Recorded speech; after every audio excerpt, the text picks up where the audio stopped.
কয়টা কেন্দ্র ঘুরলাম, প্রত্যেকটা কেন্দ্রে শান্তিপূর্ণ সুষ্ঠু ভোট হচ্ছে এবং ভোটার উপস্থিতি আলহামদুলিল্লাহ যথেষ্ট পরিমাণ আছে।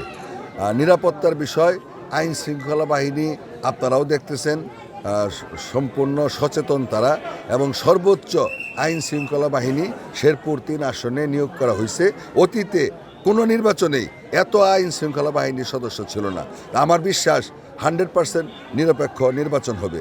আর আমি যেহেতু বিএনপির প্রার্থী, সরকার যেহেতু বিএনপির, আমি চাই না আমার জয়ের কারণে আমার দলের বা আমার প্রধানমন্ত্রীর গায়ে কোনো কালি লাগুক বা কোনো সমস্যার তৈরি হোক বা বিতর্কের সৃষ্টি হোক।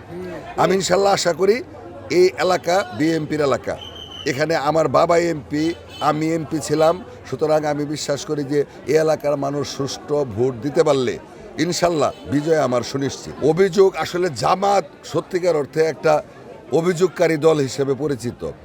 তারা অতীতে কখনোই এককভাবে নির্বাচন করে নাই, জীবনে প্রথমবার জামাত ইসলাম প্রতিদ্বন্দ্বী প্রার্থী হিসেবে নির্বাচন করতেছে। সুতরাং তারা চেষ্টা করতেছে, চেষ্টা করা ভালো।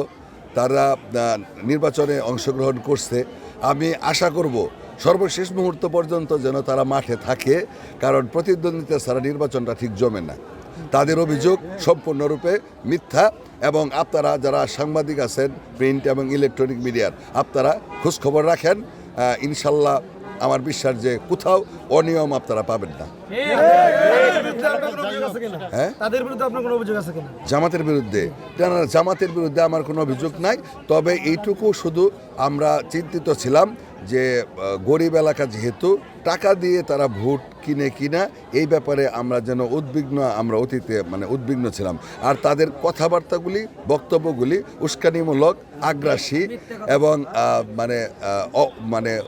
মৌলবাদী টাইপের বক্তব্য, এই বক্তব্যগুলির কারণেই সমস্যা প্রচারণার সময় তৈরি হয়েছিল।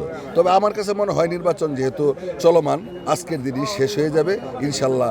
আমার কাছে মনে হয় যে কোনো সমস্যা থাকবে না। আর তাদের বিষয়ে আমার বক্তব্যটা হচ্ছে যে এই এলাকার জনগণ যাকেই ভোট দেবে আমিও মেনে নিব, তারাও যেন মেনে নেয়।